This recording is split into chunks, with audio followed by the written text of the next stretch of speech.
저는 사실 네 번의 퇴사, 이번이 네 번째 퇴사고요. 직장 생활 하다 보면요, 9 to 6, 이제 회사에서 시간을 많이 보내잖아요. 그러고 나서 지친 몸을 이끌고 집에 오면요, 자기 개발하는 것도 솔직히 쉽지 않더라고요. 좀 평범한 사람들한테는 훨씬 더 많은 기회들이 창출될 수가 있어요.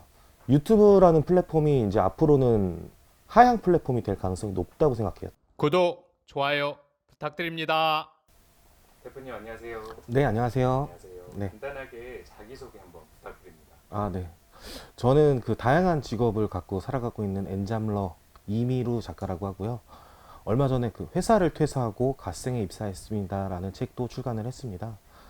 저는 사실 네 번의 퇴사, 이번이 네 번째 퇴사고요. 그 다음에 이제 프리랜서로 데뷔해서 이제 일을 하고 있는데 그 사이에 있었던 일들, 그리고 비하인드 스토리, 그다음에 변하는 세상의 루틴에 대해서 여러분들과 오늘 얘기를 나눠보려고 합니다. 왜 직장을 퇴사하고 갓생에 입사하셨습니까?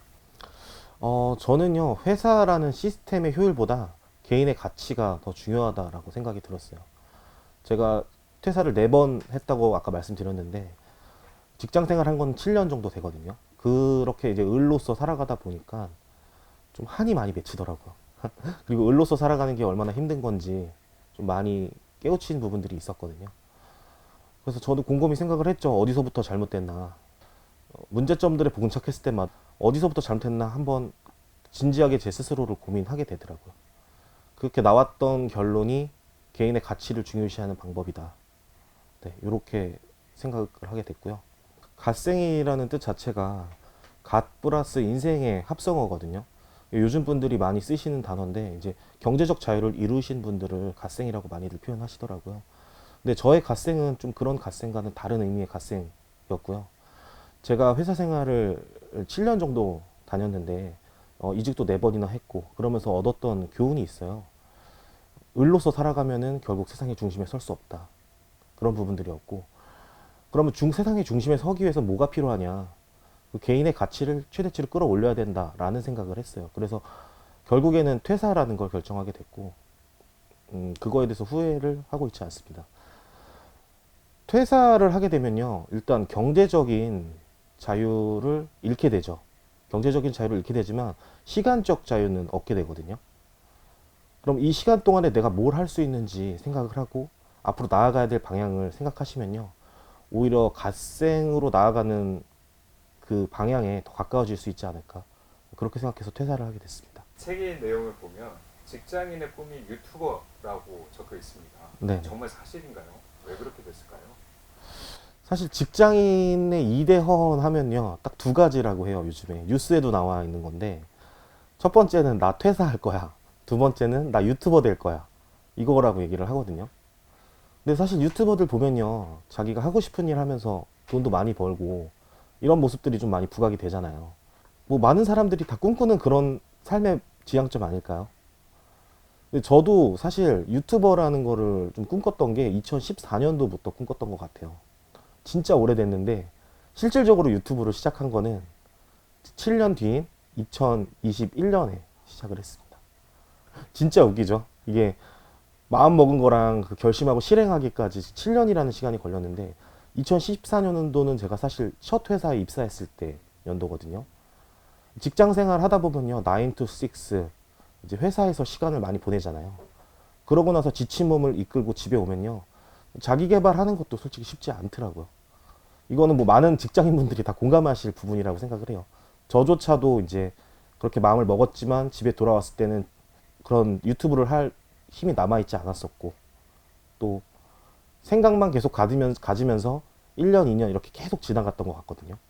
결국에는 이제 마지막에 와서는 퇴사를 하고서 유튜브를 시작해 볼 수 있었고, 지금은 뭐 편집이나 이런 것들 자유롭게 하고 있는 상황입니다. AI와 자동화가 이루어지면서 새로운 많은 직장들이 나타날 거라고 말씀을 하셨습니다. 네네. 어떤 직장들이 나올까요? 19세기에 영국의 산업혁명이 일어났었어요. 그러면서 이제 많은 직업들이 그 엔진이라는 것을 통해서 발생됐었거든요. 예를 들면 엔진이 탄생하면서 공장이 자동화가 이루어졌고, 그 기계 설비 업자라든지 기계 설비 기술자라든지 이런 직업들이 생겨났었고요.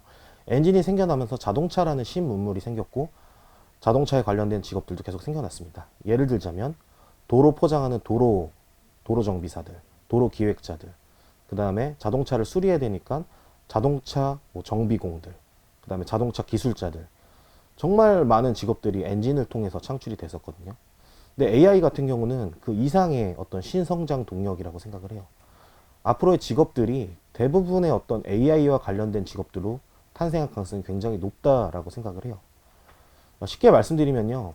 기존의 하위 산업들은 AI에 이제 흡수 통합이 되고, 이제 그 AI를 관리하는 사람들 위주로 재편성이 되는 거죠. 지금 이거는 이제 현재도 있는 직업인데요. AI 데이터 관리자라는 직업이 있어요. 이게 뭐냐면은 이제 AI가 시작을 했을 때 AI를 학습하고 AI가 더 좋은 솔루션을 낼 수 있게끔 그 학습을 도와주는 역할, 그 효율을 올려주는 역할을 하는 그 AI 데이터 학습자라는 그런 직업이 있거든요. 이제 그런 직업들도 활성화될 수 있는 가능성이 굉장히 높고요. 정말 다양한 방면에 있어서 활성화될 수 있는 부분들이라고 생각을 합니다. 쉽게 말해서 AI 같은 경우도요. 지금 뭐 우리가 알고 있는 AI들, 뭐 챗GPT부터 시작해서 리튼, 아수겁, 뭐 정말 많잖아요. 그 AI들이 다 한 가지 플랫폼만 바라보고 가고 있지 않거든요. 예를 들자면 일반 생성형 AI도 있고 코딩을 좀 전문적으로 도와주는 AI도 있고 그 분야에 따라서 지금 여러 가지가 있는 상황이거든요. 그래서 이런 학습 데이터를 지원하는 그런 관리자들, 그런 인력들에 대한 충원들은 계속적으로 많아질 거라고 생각하고, 또 그런 AI들이 계속 발전하게 되면 또 이거에 대한 보안 문제들이 또 생길 수가 있잖아요. 그래서 그거를 또 보완하는 그 AI 시스템 보안가들, 이런 직업들이 또 많이 탄생할 가능성이 굉장히 높아 보인다고 보시면 될 것 같습니다. 이제 책에 보니까 뉴 노멀 시대라는 표현을 사용하셨어요. 그때는 어떻게 일을 해야 될 걸까요? 뉴 노멀이라는 게 그 새로운 기준을 얘기를 하는 거거든요. 쉽게 말해서 우리가 팬데믹 때 그 오프라인 강의라는 시장이 완전 전멸을 했었어요. 팬데믹 때문에 사람들을 서로 만날 수가 없다 보니까 오프라인 강의 시장 자체가 완전 죽어버린 거죠. 그때 사람들이 대안으로 썼던 게 이제 온라인 강의, 그때 이제 줌이라는 게 정말 활성화가 됐었는데, 그 팬데믹이 지금 끝난 지금 상황에서 다시 오프라인 강의로 돌아갔을까요? 전혀 그렇지 않거든요. 지금 오히려 줌, 온라인으로 운영되고 있는 온라인 강의가 훨씬 활성화되어 있는 상황이라고 보시면 될 것 같아요. 이렇듯 이제 새로운 변화라는 거는요, 그 기준이라는 게 완전, 그 기준의 중심점이 완전히 변화하는 그런 거를 이제 뉴 노멀이라고 보시면 될 것 같고요. 지금 기술들이 계속 발전함에 따라서 기존의 중심이라고 생각했던 것들이 새롭게 변하고 있고 그 중심점들이 완전히 바뀌고 있거든요. 이렇게 되면요, 우리가 좀 평범한 사람들한테는 훨씬 더 많은 기회들이 창출될 수가 있어요. 예를 들면요, 오프라인 시장이 중심이었을 때는 1등부터 100등까지 이미 순위가 정해져 있는 상황이거든요. 그 상황에서 내가 어떤 10위권 안에, 5위권 안에, 3위권 안에 이렇게 들어가는 거는요, 굉장히 경쟁이 치열할 수밖에 없어요. 이미 질서가 정해진 상황이거든요. 근데 새로운 질서가 탄생을 하게 되면요, 그때는 먼저 선두주자가 무조건 기회를 창출할 수밖에 없는 그런 구조로 갈 수밖에 없거든요. 그렇기 때문에 우리가 그 뉴 노멀 시대라는 거는 어떻게 보면 또 새로운 기회를 얘기하고 있고, 평범한 개인일수록, 내가 평범하고 특출나지 않을수록 더 그 세상의 중심에 설 수 있는 기회를 창출하고 있다. 그리고 우린 지금 그런 시대를 마주하고 있다. 이렇게 말씀드릴 수 있을 것 같습니다. 네. 그때 앞으로 뉴 노멀 시대에 있어서 뭘 하면은 뭔가 선점 효과가 있을까요? 뉴 노멀 시대, 저는 사실 유튜버 관점에서 바라봤을 때는요, 유튜브라는 플랫폼이 이제 앞으로는 하향 플랫폼이 될 가능성이 높다고 생각해요. 대놓고 말씀드리면요. 앞으로는 어떤 플랫폼으로 가냐면은 뭐 메타버스라든지 아니면 홀로그램 이런 쪽으로 해서 완전 3D 영상을 구현하는 쪽으로 갈 거라고 보거든요. 우리가 그 SNS의 역사를 한번 살펴보시면요, 98년도, 2000년도쯤만 하더라도요, 카페라든지 이런 커뮤니케이션 공간을 위주로 구성이 돼 있었어요. 그러다가 네이버라는 플랫폼이 나오면서 블로그라든지 싸이월드 이런 글 위주의 기반의 SNS로 운영이 됐고 있었고, 그 다음에 2008년도에 유튜브가 나오면서 영상 플랫폼으로 이제 확장이 되기 시작했거든요. 그러면 영상 플랫폼 이전에는 뭐가 영상 관련된 게 없었냐? 있었어요. 다음에서 UCC라는 그런 쇼폼 위주의 영상을 굴리는 그런 플랫폼도 있었고, 아프리카 TV라는 영상 플랫폼도 있었거든요. 근데 이런 것들이 왜 유튜브로 넘어가고 틱톡으로 넘어가는지 여러분들 혹시 알고 계세요? 차이점 딱 하나예요. 스마트폰 기반이냐, PC 기반이야. 쉽게 말해서 아프리카라든지 UCC 같은 경우는 PC 기반의 플랫폼이었는데 스마트폰이 발전되면서 유튜브라든지 틱톡 같은 플랫폼으로 넘어간 거거든요. 그러면 지금 우리가 뭘 마주하고 있다고 말씀드렸죠? AI가 앞으로 활성화된다라고 말씀드렸잖아요. AI가 활성화되면서 앞으로 변화될 건 뭐냐면요. 그 기존의 어떤 2D 화면에 우리를 가두는 게 아니라 3D라든지 이런 홀로그램, 이런 식으로 더 멀티적인 어떤 영상을 구현하는 플랫폼으로 확장될 가능성이 높거든요. 그래서 아까 질문하신 거에 조금 더 구체적으로 답변을 드리면요.